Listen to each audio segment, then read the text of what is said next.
Bonjour à tous. Bonjour.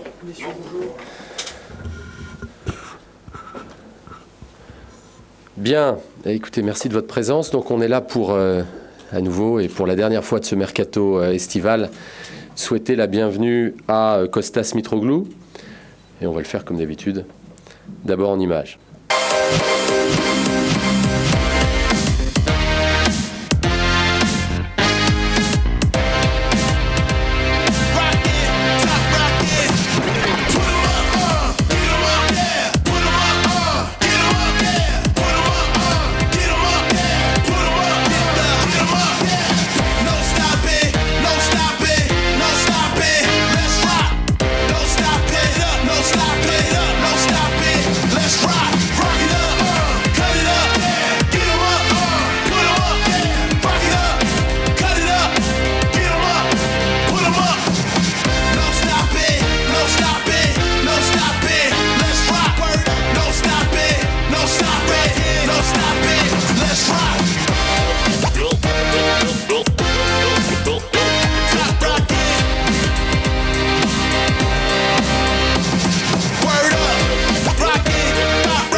Voilà des belles images de beaux buts de Kostas. Je voulais vous dire que depuis maintenant plusieurs semaines, depuis maintenant même plusieurs mois, on porte une attention en fait particulière à ce championnat portugais. Pas seulement parce que l'équipe du Portugal a terminé vainqueur du dernier championnat d'Europe, bien sûr, comme vous le savez, mais vous le savez, vous vous en souvenez, ce championnat portugais a terminé 5 saisons consécutives au classement UEFA devant le championnat français. C'est un championnat qui a de la qualité, c'est un championnat qui a de la valeur, c'est un championnat qui comprend de très bonnes équipes et de très bons joueurs. Et c'est pour ça qu'avec Andoni, c'est un championnat que nous suivons encore une fois très attentivement depuis maintenant plusieurs semaines. Alors Kostas est un buteur extrêmement prolifique, plus de 100 buts en club, d'abord dans le championnat grec où il a connu une ascension très importante. Il a fait, comme vous le savez, il a eu une expérience d'un championnat difficile, le championnat britannique. Et puis avec Benfica, il a explosé comme un buteur de tout premier plan. Il a une expérience de la scène européenne et de la scène internationale au plus haut niveau. C'est quelque chose d'important pour nous. Vous savez que ce que nous essayons de bâtir, c'est un bon mélange entre des très jeunes joueurs, des jeunes talentueux, des jeunes prometteurs, mais qui manquent peut-être un peu d'expérience, et avec eux, des joueurs très expérimentés qui ont connu la victoire au plus haut niveau, qui ont connu le frisson des très grandes rencontres internationales. C'est le cas avec Kostas, puisqu'il a disputé 41 matchs en Champions League, durant lesquels il a pratiquement marqué un but tous les 2 matchs. Il connaît évidemment l'Europa League. C'est un titulaire indiscutable de la sélection grecque. Il a 54 sélections, il a marqué 13 buts et il a participé là encore aux plus grandes compétitions internationales, l'Euro et la Coupe du Monde notamment. Il a gagné des trophées, ça aussi, c'est quelque chose d'important pour nous. Beaucoup de trophées, en Grèce bien sûr, mais au Portugal également. Ça comptait beaucoup dans notre choix. Et puis évidemment, techniquement, je crois que c'est un joueur qui nous offre beaucoup de garanties, en tout cas beaucoup de qualités. Andoni, tu peux peut-être intervenir. Bonjour. Sur ce micro ? Oui, mais alors je suis devant l'écran, ça c'est le problème. Bon, Mitroglou, ce type de joueur que nous, qu'encore on se sent comme un gardien de but, on n'aime pas. Ce sont les buteurs, ce sont les finisseurs, ce sont ceux qui sont capables de nous mettre toujours en problème parce qu'ils ont Il a une très bonne qualité dans le jeu de tête, il a une très bonne qualité avec le jeu de pied. Ça veut vu des buts de tous les types, de toutes les façons. Il est gaucher, mais il a une grosse qualité aussi avec les pieds droits. Et il est capable de jouer ensemble avec des profils comme Valère Germain. Il peut jouer tout seul en point, il peut jouer à deux, il peut jouer dans différents systèmes qui sont complémentaires. Vous m'avez écouté toujours que notre idée, c'est toujours avoir dans l'équipe de toutes différentes solutions de joueurs, des profils différents, qui peuvent nous donner des différentes solutions tactiques, techniques. Ça dépend du match, ça dépend des contraires, ça dépend du moment des matchs, ça dépend de la compétition. Ça c'est pour nous très très bon d'avoir de très très différents profils de joueurs.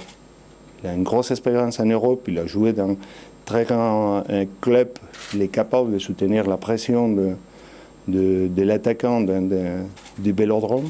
Mais ça c'est important parce qu'il a joué avec des très très grands clubs. Des compétitions, comme chacun l'a dit, Champions League et Europa League. Joueur très important aussi dans le vestiaire parce qu'il a une grosse personnalité. C'est pour ça aussi que l'entraîneur de l'équipe de Grèce, il a demandé d'être avec l'équipe, même s'il est blessé dans ce moment. Il va continuer dans toutes les procédures pour retourner jouer au football très vite. Il a commencé à courir et tout ça. Il va continuer à faire ça aussi avec l'équipe nationale de Grèce. Mais c'est important que l'entraîneur d'une équipe, il te demande d'être même dans le vestiaire, même si tu ne peux pas jouer, mais parce que tu es important pour soutenir le joueur. Hier, en même temps que nous voyions, était en train de voir la victoire de la France, il était avec l'équipe, avec les matchs de la Grèce, qu'il a fini un match nul. Et il était très très en connexion avec son équipe, avec son vestiaire. Je pense qu'on a dit toujours qu'on a besoin aussi de ces personnalités dans le vestiaire, des bonnes personnalités, des bons professionnels. Kostas Mitroglou, il a tous les éléments pour ça. On va les tester, on va voir aussi de mettre dans les stades de buts dans les championnats français. Merci Anthony. Je voudrais terminer pour vous rappeler ce qu'est son bilan en tant que buteur. Ça, c'est le classement des buteurs européens, toutes compétitions confondues, pas seulement les buteurs dans leur championnat national, je dis bien toutes compétitions confondues. Et vous voyez que Kostas apparaît dans le top 20 des buteurs européens. Avant beaucoup de noms dont on a entendu parler pour l'Olympique de Marseille d'ailleurs. Voilà, on lui souhaite en tout cas le même succès au sein de ce club et on va tout faire pour faciliter son intégration et faire qu'il puisse démarrer dans les meilleures conditions possibles. On va maintenant l'accueillir.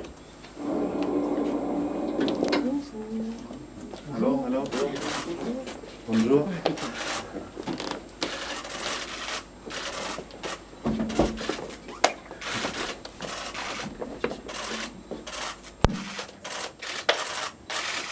Sur votre gauche, s'il vous plaît. Je vais faire le lit, doucement. Ok. Allez, mettez le pied ici. Merci. De l'autre côté, peut-être, vous l'avez déjà fait, non? D'accord, voilà. Merci.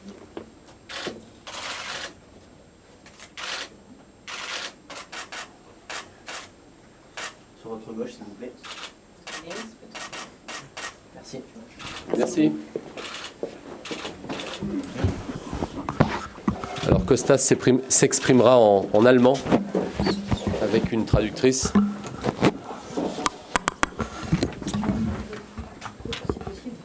on fait comme d'habitude. Question pour les joueurs. Le dirigeant. Oui, Romain.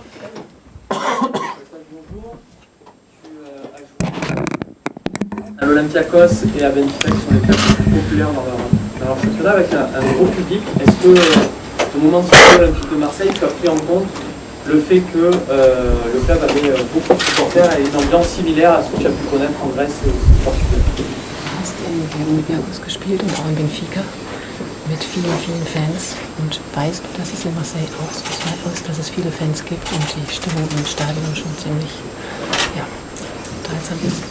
Okay. Erstmal hallo. Und ja, Tout le monde. ich weiß, dass die Fans auch sehr fanatisch hier mit der Mannschaft sind.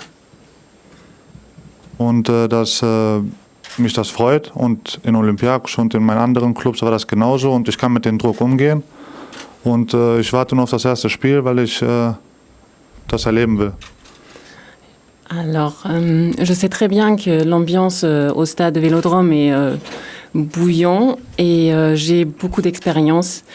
À Benfica et à Olympiakos, c'était la même chose. J'ai hâte donc de me retrouver sur le terrain pour la première fois pour vivre ça et je suis sûre que je peux tenir la pression.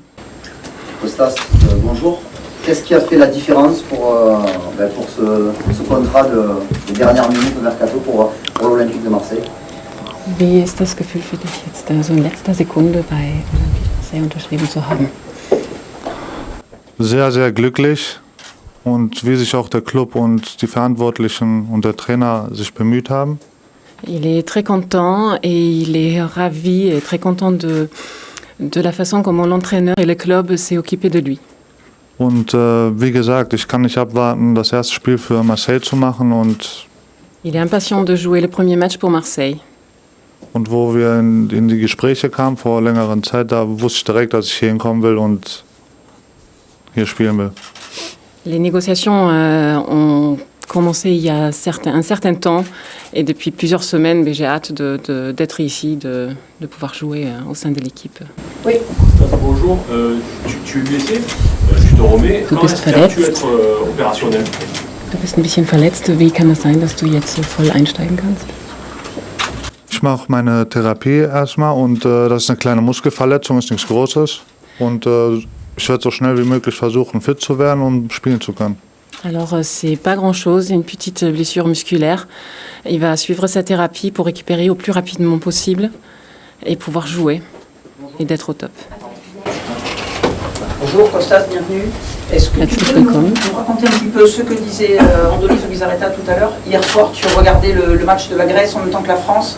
Tu étais en contact avec les joueurs par téléphone, par SMS ou juste tu vibrais le match de la Grèce? Gestern Abend hast du das französische Fußballspiel gesehen und gleichzeitig auch mit den Griechen mitgezaubert.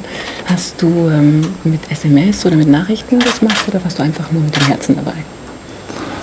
Also die waren ja am Spielen alle und ich war, wie gesagt, mit dem Herzen dabei erstmal und habe die ganze Zeit das beobachtet. Il était avec tout cœur avec l'équipe de Grèce. Il a suivi tout le match. Weil ich wichtig für die Mannschaft bin und die haben mich gebraucht da, aber ich musste das hier erstmal zu Ende bringen. Und deswegen ist das wichtig für mich, dass jetzt alles vorbei ist. Alors il a bien sûr vibré avec son équipe et il dit qu'il est très content d'être là, mais en même temps il sait qu'il est important pour son équipe Grèce. Oui, Bonjour. Qu'est-ce que tu connaissais de l'OM avant d'y signer? Est-ce que tu as récolté des informations? Et si oui, lesquelles? Auprès de qui? Wie sind deine Kenntnisse über die Mannschaft Olympique de Marseille? Was wusstest du vorher? Ja, dass erstmal, dass die einzige Mannschaft ist, die die Champions League gewonnen hat, also französische. Je sais que c'est la seule équipe française qui a gagné la Champions League. Und wie gesagt, dass es ein traditioneller Club ist und eine der größten Mannschaften hier in Frankreich und auch in Europa, eine super Adresse ist und deswegen ist es einfach ein Top-Club. Et que c'est un club traditionnel, un top club et que c'est une bonne adresse partout en Europe. Tu connais des joueurs de l'effectif? Kennst du Spieler in der Mannschaft? Ja, persönlich kenne ich die jetzt nicht, aber Personnellement, je les connais pas. Payet, den Torwart, ich kann die Namen nicht richtig aussprechen, muss ich noch lernen. Bien sûr, il connaît le gardien, il connaît Payet. Il a du mal à prononcer les noms des joueurs, mais ça va venir. Abdelnour, Evra, Rami, I cannot say now every name. Sorry. Par rapport à ta connaissance de l'Olympique de Marseille, tu as été coaché à Olympiakos par Mitchell, qui ensuite a été l'entraîneur de l'OM. Est-ce que tu as été amené à discuter avec lui au moment où il était à Marseille? Et est-ce que tu as suivi un petit peu plus l'OM à partir de ce moment-là? Du hast ja mit Mitchell trainiert und Mitchell war ja auch Trainer in Marseille. Hast du mit ihm darüber gesprochen? Also Mein Verhältnis war sehr gut mit Mitchell in Olympiakos und wir haben immer noch Kontakt, aber über Marseille hatten wir nicht gesprochen. Also kamen wir nicht dazu. Mon contact était très très bien avec Mitchell, on s'est toujours très bien entendu, on est toujours beaucoup en contact, par contre on n'a pas échangé sur les négociations. Die Entscheidung habe ich allein getroffen, also mit den Verantwortlichen hier, wie gesagt, da brauchte ich keine zweite Meinung, da wusste ich will dahin und fertig.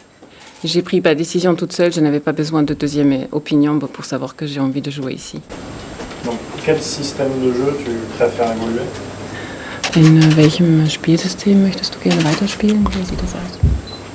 Das entscheidet der Trainer. Ich bin bereit für alles. Also ich will der Mannschaft helfen und ich kann nicht sagen, welches System ich spielen will. Das macht der Trainer, ist ein guter Trainer. C'est pas moi de décider le système, c'est le coach qui va le décider. Je vais essayer de faire mon mieux et d'apporter le plus possible à l'équipe. On l'a vu lors de la vidéo de présentation, tu as marqué beaucoup de buts. La saison dernière, les fans de Benfica sont très tristes de pouvoir partir. Qu'est-ce qui fait que le club portugais a accepté de se séparer de toi? Du hast viele Tore bei Benfica geschossen. Die Mannschaft wird auch sicherlich traurig sein, dass du nicht mehr da bist. Warum hat der Club dich gehen lassen? Oh, das weiß ich nicht. Müssen Sie Benfica fragen. Aber ich hatte zwei gute. Il faut demander à Benfica. Aber ich wollte das ja auch und ich bin sehr glücklich auch die 2 Jahre gewesen in Benfica. Et moi aussi, j'avais envie de partir, même si j'ai été très content de passer mon temps avec Benfica et d'avoir autant de succès avec. Es ging jetzt sehr schnell und ich will ein Danke sagen, also für die 2 Jahre in Benfica, das dürfen wir nicht vergessen und so. Aber jetzt bin ich hier, muss mich auf Marseille konzentrieren. Je remercie beaucoup Benfica pour ces 2 dernières années, mais maintenant je suis ici, je vais me concentrer sur mon jeu ici. Tony. Bonjour. Qu'un échec, une seule cassure dans toute ta carrière, c'était en Angleterre, parce qu'après le coup, tu peux nous expliquer ce qui n'a pas fonctionné là-bas. Was nicht gut geklappt hat, ist deine kurze Zeit in England. Was ist da gewesen? Ja, das war wegen eine kleine Verletzung, aber keine gute Therapie und das hat sich ein bisschen gezogen. J'ai été blessée et la thérapie de la blessure n'a pas été prise en compte comme ça aurait dû l'être et donc ça a pris beaucoup de temps. Ja, und ich hatte also die Chance habe ich da nie und dann wollte ich auch wieder zurück nach Olympiakos und das war eine kurze Zeit, war ein schönes Erlebnis. Donc il n'a pas eu une vraie chance et il avait envie après de retourner à Olympiakos. Je pense que l'arrivée de Neymar au PSG a renforcé l'attractivité de la Ligue 1. Est-ce que toi, par exemple, lorsque tu viens ici, tu te dis aussi, je vais jouer dans le même championnat que Neymar? Neymar, der jetzt in Paris unterschrieben hat, ist natürlich ein wichtiger Spieler, der jetzt auch in der gleichen Liga spielt wie du. Fühlst du dich damit, bist du darüber zufrieden, dass du jetzt auch in so einer wichtigen Liga spielen wirst? Ja, deswegen habe ich auch sofort zugesagt zu Marseille. C'est une des raisons pour laquelle j'ai dit oui pour venir pour Marseille. Weil das ist einer der besten Ligen in Europa und viele gute Spieler sind hier. C'est une des meilleures ligues en Europe et il y a beaucoup de bons joueurs. Und wie gesagt, wie Neymar, aber auch viele andere Spieler. Und ich bin sehr glücklich darüber, dass ich diese Chance hier gekriegt habe. Ich bin sehr Je suis très contente de pouvoir jouer dans cette Liga avec ces joueurs si importants et d'en aimant mieux. Le public français et le public marseillais te connaît mal pour l'instant. Qu'est-ce que tu penses pouvoir apporter à cette équipe? Bisher kennst du die Mannschaft ja noch nicht so gut. Was glaubst du, dass du beitragen kannst für ihren Erfolg? Nochmal, ich habe nicht verstanden. Du kennst die Mannschaft ja noch nicht so gut. Was meinst du, was du der Mannschaft als Vorteil sein kannst? Ja, ich kenne die Mannschaft, ja, das stimmt. Ich bin jetzt neu gekommen, aber egal wo ich war, habe ich mich sofort schnell eingefügt. Und wie gesagt, am besten mit Toren. Das ist die beste Antwort. Il vient d'arriver. En effet, je ne connais pas beaucoup l'équipe, mais la meilleure possibilité pour bien m'intégrer, c'est de faire des buts. Pour le plus personnel, tu as beaucoup de tatouages sur les bras. Est-ce que tu peux nous donner la signification de certaines qu'on voit ici? Du bist sehr viel tätowiert. Gibt es da irgendeine Bedeutung für? Kannst du die vielleicht zeigen, alle? Sind zu viele? Il y en a trop pour tous les montrer. Nein, aber ich habe meine Eltern, meinen Bruder. Mes parents, mon frère. Familie halt, weil es wichtig für mich ist. La famille, parce qu'elle est très très importante pour moi. Très bien. On va passer. Dernière question, oui, vas-y, je t'en prie. Est-ce que tu as une chance d'être prêt, toi, le 10 septembre, pour jouer contre Rennes? Bist du bereit, am 10. September gegen Rennes zu spielen? Ich kann jetzt noch gar nichts dazu sagen. Ich muss gucken, wie meine Therapie weitergeht. Aber so schnell wie möglich werde ich dabei sein. Il ne peut pas encore dire. Pour l'instant, il va suivre sa thérapie pour voir comment la blessure va évoluer. Das sieht man Tag zu Tag. Also day to day. Très bien. Très bien, merci beaucoup. On va passer à quelques questions. D'accord. Ouais. Alors, vas-y. Une question pour M. Jacques-Henriot. Qu'est-ce qui vous a convaincu de prendre Costa du Trône? C'est tout ce que j'ai dit tout à l'heure, l'échange qu'on a eu avec Andoni et Rudy. Vous vous souvenez que on était évidemment intéressé par un dossier d'un attaquant après le transfert de Valère Germain qui, je crois, a connu encore une fois des débuts formidables au sein de ce club. Mais c'est vrai que ce qu'on a recherché, je crois, c'est une complémentarité avec un profil vraiment différent. Le coach pourrait en parler mieux que moi, Andoni pourrait en parler mieux que moi. Et si vous vous souvenez des termes qu'on a employés à essayer de décrire ce profil recherché, je crois qu'effectivement, il est exactement dans ce que l'on voulait trouver. C'est-à-dire quelqu'un de physique, de puissant, qui pèse sur les défenses, qui pèse dans la surface. Vous avez aussi beaucoup de buts de la tête dans le clip qu'on vous a proposé. Voilà, des atouts, des qualités sur lesquelles on voulait se renforcer. Et je crois qu'on a trouvé avec lui vraiment le buteur qu'on souhaitait. Président, est-ce que c'est mentir que de dire que ce n'était pas votre premier choix d'attaquant? Et est-ce que aujourd'hui vous êtes satisfait globalement de ce mercato? Alors c'est pas du tout, il n'y a pas de premier choix, il y a énormément d'opportunités et il vous l'a dit, on était en contact depuis de nombreuses semaines. Donc non, c'est exactement la personnalité. Je n'ai pas parlé de personnalité, mais je crois que quand on joue à l'Olympique de Marseille, notamment à ce poste-là, à tous les postes, mais notamment à ce poste-là, c'est important d'avoir aussi des qualités de caractère qui soient très fortes, pas seulement pour soutenir la pression des supporters, mais pour être l'attaquant dont cette équipe a besoin. Donc c'est aussi quelque chose qui a beaucoup pesé. Je vais même ajouter un autre point, c'est que pendant toutes ces discussions, moi à titre personnel, j'ai été vraiment impressionné par sa volonté de s'intégrer dans le projet, de vouloir arriver à l'Olympique de Marseille. Parfois, des joueurs laissent leur agent faire tout le travail. Je peux vous dire que Costas a été extrêmement actif, extrêmement convaincant dans son attitude tout au long de ces discussions pour venir à l'Olympique de Marseille. C'était son choix, c'était le nôtre. Donc moi, je suis absolument ravi de sa présence. Quant au mercato, là encore, je vais vous répondre ce que j'ai l'habitude de répondre sur ce sujet, c'est que je ne sais pas ce que veut dire un mercato réussi, un mercato moyen ou un mercato raté. Je crois que ça, c'est quelque chose qui doit être évalué à la fin de la saison, avec le classement que l'équipe occupera. Et là, on pourra dire si les objectifs ont été atteints ou pas. Donc je crois qu'il faut attendre la fin de la saison pour pouvoir se prononcer sur ce point. En tout cas, on est satisfait de ce qu'on a fait. Je ne vais pas revenir sur l'investissement que cela représente. Je ne vais pas revenir sur le nombre de joueurs que depuis janvier, on a recruté pour renforcer cette équipe. Voilà, on est maintenant en place. À nous de délivrer aux joueurs, au staff, d'installer cette équipe dans une trajectoire, comme je le dis aussi souvent, de progrès. C'est long, c'est difficile, mais on est déterminé. Vous étiez forcément fixé des objectifs, notamment en termes de quantité, de profil de joueurs recherchés. Est-ce que ces objectifs-là ont été atteints? Ou est-ce que vous auriez aimé recruter peut-être davantage, peut-être un milieu de terrain supplémentaire Je crois qu'on est toujours à la recherche de faire mieux, au-delà de faire plus, mais c'est difficile et ça l'est encore plus dans un marché que je trouve assez irrationnel, assez fou même, pour tout dire.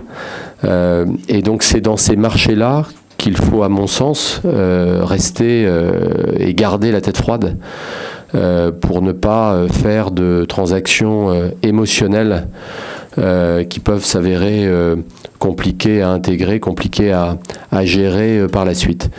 Donc nous, on a toujours gardé notre attitude, on a toujours gardé la même réaction, le même comportement par rapport à un marché dont on voyait que semaine après semaine, j'allais dire, il commençait à dévisser. En tout cas, il commençait à montrer des mouvements assez surprenants, notamment dans le prix qui pouvait être proposé ici ou là. Donc je crois qu'on a là encore jamais dévié de cette attitude-là, de ce comportement-là avec Andoni et avec Rudy.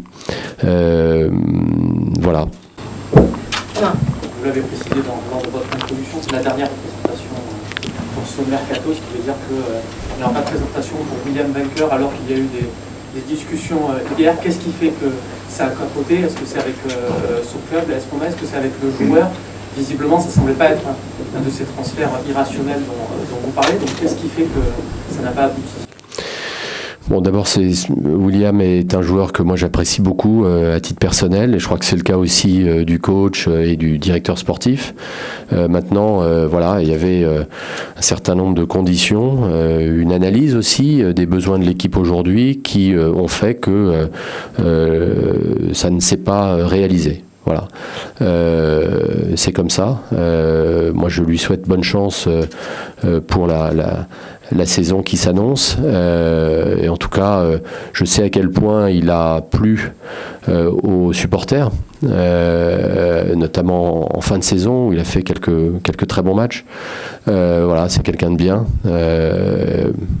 On verra ce que le futur nous réservera à la fois pour lui et pour l'OM. Je dirais qu'une petite chose. Hier, on n'a pas eu de discussion sur Benka. C'est plus simple que tout ça. Ouais. Hier, on a discuté sur l'arrivée des Costa Mitroglou, mais pas un autre dossier. D'accord, parce que William Banker à minuit 30 a tweeté après l'heure, c'est plus l'heure.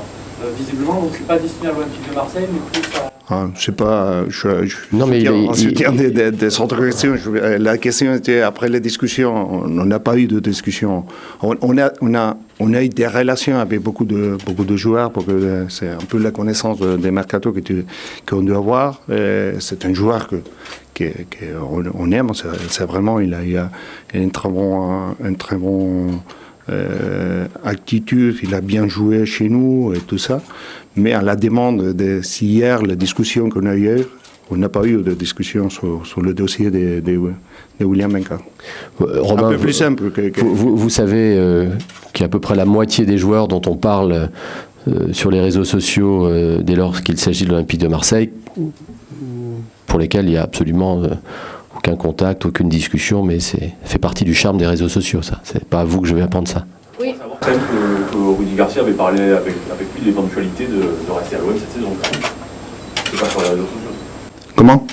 Rudy Garcia avait parlé à William Banker de l'éventualité de rester à l'OM cette saison. Nous, on a parlé avec William Banker à son agent. On a présenté une offre au mois de... On l'a fait en mai, plutôt la première semaine de juin. On a discuté sur sa possibilité. À la fin, ça n'a pas arrivé à un bon final. Et on a commencé à trouver des autres joueurs dans la même position. On a apporté Luis Gustavo. On a dit je dis ici même que l'idée c'était d'apporter un joueur spécifique pour la position des pivots défensifs ou de la relation. Je l'expliquais bien dans la situation.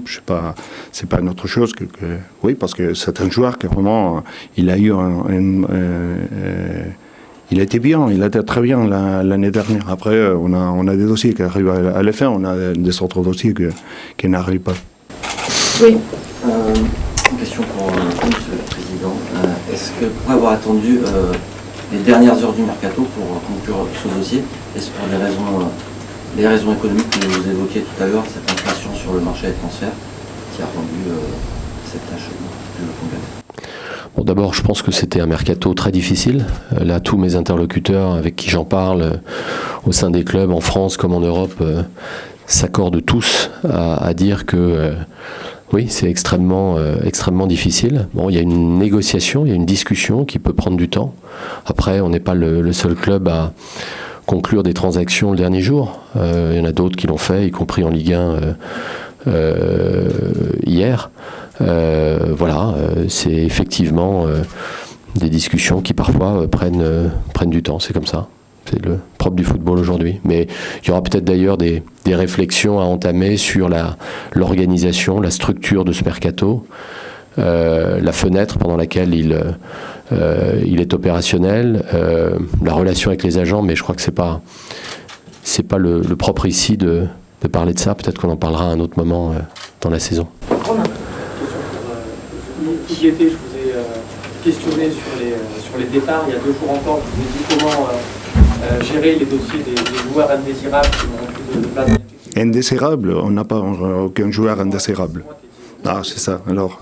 Mais des joueurs qui vont avoir très très peu, voire pas du tout de temps de jeu, notamment des joueurs qui ont été écartés sur les 8 premiers matchs de la saison, qui n'ont pas été dans le groupe. Est-ce que ces joueurs-là m'avaient dit, attendez, il reste 2 jours de mercato, on va voir ce qui va se passer. Manifestement, il n'y a pas eu de départ dans ce sens-là. Comment gérer maintenant ces éléments jusqu'au mois de janvier? Ce sont tous joueurs de l'Olympique de Marseille, ça appartient toujours au groupe de l'équipe. Après, chaque match, il y aura le 18, ou 19 ou 20 joueurs qui seront dans le groupe pour les matchs. Et après, on aura 11 plus 3 pour jouer chaque match. On verra. Ce sont toujours des suppositions qu'on fait pour le futur. On est en train de savoir comment est-ce qu'il va être le futur. J'attends que le futur elle arrive parce que de la même façon que le 1er septembre arrive toujours, le futur arrive. Il ne faut pas les demander qu'est-ce qui va passer avant parce que c'est le jour par jour qui va nous montrer alors le travail. Parfait, on n'a pas de problème avec les joueurs qui ont été dans les groupes ou pas, qui ont été dans les groupes de départ ou pas. Mais ça reste, ça c'est un monde professionnel, c'est pas seulement, il faut se soutenir. Et après, si on a des possibilités pour quelques joueurs, parce que je me souviens qu'on a des marchés encore ouverts dans le monde, si on a des possibilités pour quelqu'un, on va les voir. Si on n'a pas de possibilités, on travaille ensemble, toujours pour obtenir le meilleur résultat pour l'Olympique de Marseille. Est-ce que c'est pas la vraie déception au final de votre... Déception. Le mercato, c'est des arrivées, mais c'est aussi des départs. Est-ce que le fait de ne pas avoir pu gérer ces départs-là? J'écoutais beaucoup dans conférences de presse toujours l'arrivée de joueurs. C'est la première, non, c'est pas la première. Dans la conférence de presse d'Abdenour, j'écoutais encore ces questions. Dans les 2 mois, 3 mois avant, on m'a parlé beaucoup sur l'avant-centre, sur les questions comme ça. On a parlé sur William Benkar, celui qui n'est pas venu. Et après tout ça, on a parlé sur le départ. Bon, il faut travailler pour moi. Ce sont tous, même Kostas Mitroglou, même je sais pas, Henri Bedimo, ce sont joueurs de l'Olympique de Marseille. Et ils méritent les mêmes respects que tous les joueurs. Après, les choix de l'entraîneur, c'est de faire une équipe, de faire un groupe, de faire un groupe de départ pour le match de Rennes ou le match d'Europa League. On verra, chacun il doit soutenir aussi sa position professionnelle sur le terrain, sur les bancs ou dans la tribune. Andoni, bonjour. Au sujet de Kostas, ouais. Tout à l'heure vous avez dit quelque chose d'important au moment où vous parlez de supporter la pression, puisqu'il a connu au stade Karaiskakis à Olympiakos, à la Louche, aussi à Benfica. Est-ce qu'au moment de choisir un attaquant, parce qu'il y avait beaucoup d'attentes autour de l'attaquant, le fait que ce soit quelqu'un à forte personnalité, ça entre aussi en compte? On peut discuter assez sur cette question de la personnalité dans le football, parce que qu'est-ce que c'est la personnalité dans le football? C'est seulement être c'est la lutte, le travail, les forces, c'est aussi la qualité pour soutenir un ballon dans les dernières minutes, un petit second, de ne pas se presser dans le jeu, même si les supporters ont même peut-être attaquer un peu plus vite, rester avec aussi la personnalité pour tenir le ballon et continuer avec le jeu. Qu'est-ce que c'est la personnalité dans le football? Ça nous donne, pas pour une conférence de presse, ça nous donne pour toute l'année, pour le peuvent discuter sur ça. Mais c'est vrai que c'est un joueur qui a été dans des stades chauds, avec des supporters importants, avec des grosses pressions, mais à l'équipe nationale, ça c'est important. Bon, ça montre quelqu'un qui est capable de le faire. Après, dans le football, c'est un peu le même que je dis. Après, dans le football, tout ça que nous, on a fait dans le passé, il faut les montrer dans le présent. Et c'est ça, il va connaître le Vélodrome pour lui-même. Nous, on peut tout l'expliquer, mais ce sera lui qui va entrer dans la pelouse du Vélodrome, il va écouter les supporters, il va se sentir dans les stades. Et on veut que ce soit ça chez lui, et il se sente si bien comme à Olympiakos, comme à Benfica, et dans le même confort de jeu. Après, les supporters, on va les connaître très très bien, je suis sûr. Oui. Une question pour Andoni ou pour M. le Président. On peut considérer que Costa, c'est le successeur de Baptiste Gomis. Donc en quoi est-il différent et qu'est-ce qu'il a de plus? Non, je ne crois pas dans le football vraiment, dans la succession, ni dans la hiérarchie. Je l'ai dit assez fois aussi dans la conférence de presse. Chacun il a sa qualité, chacun il a son je sais pas, les éléments que chacun il développe. Peut-être les plus pareils, ce sont des attaquants axiales, non, ça que c'est un neuf mais Mbappé et Costa, ce sont des joueurs qui sont capables de jouer ensemble avec des autres joueurs complémentaires. Je pense dans sa part sont assez pareils. Chacun il a sa personnalité, son jeu et sa définition. On n'a pas aucun joueur qui sait exactement comme l'autre. Maintenant que le mercato est terminé et que l'effectif est constitué, est-ce que vous pouvez nous dire pour vous quelle serait une saison 2017-2018 réussie? Je crois qu'on a déjà répondu à cette question. C'est une saison où on fait mieux que la saison passée. Alors après, à nous de mettre le curseur sur ce que veut dire faire mieux que la saison passée, mais on sait qu'on est en reconstruction. Je crois que tout le monde se l'accorde, que ça va mettre du temps, que ça ne peut pas se matérialiser comme ça tout de suite. Bien sûr qu'il y avait des attentes, et il y a toujours, et il y en aura même encore plus, des attentes extrêmement élevées, mais ces attentes sont d'abord les nôtres, plus que celles des supporters.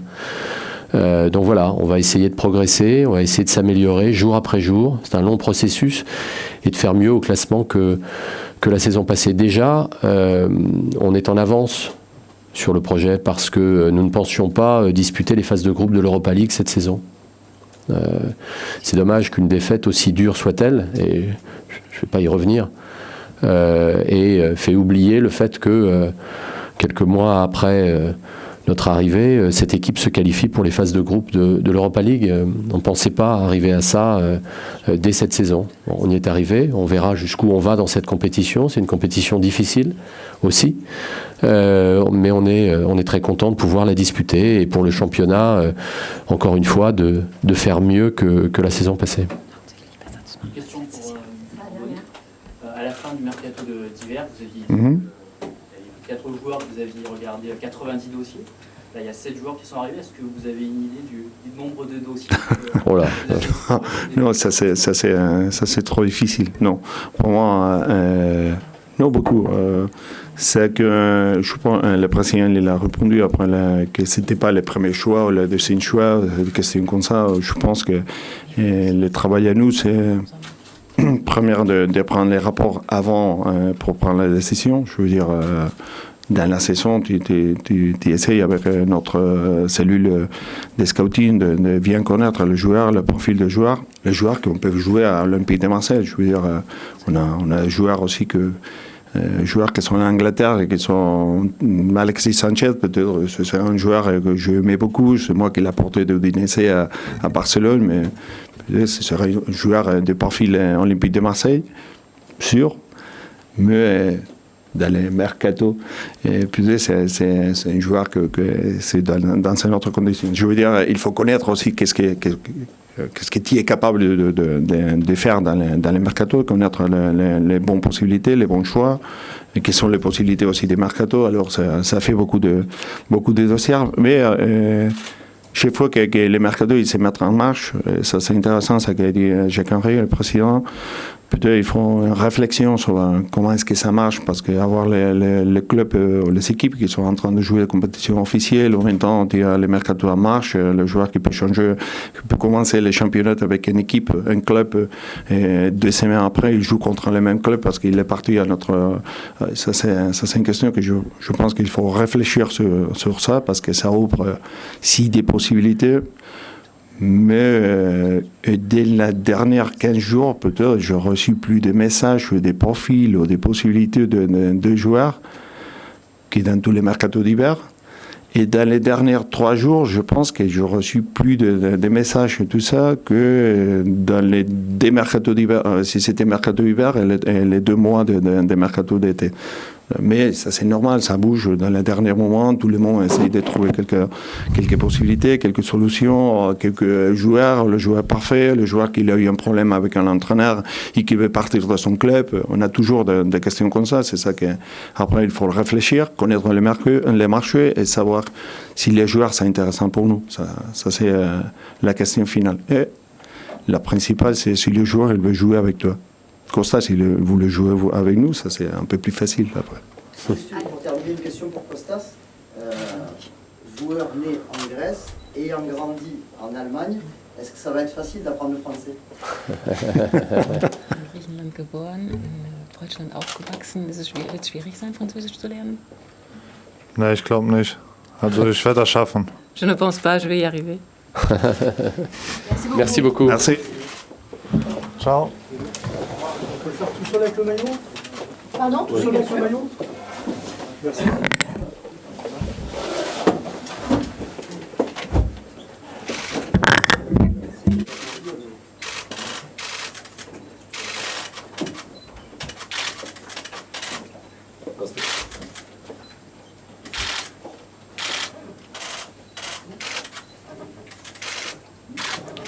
Merci beaucoup. Merci.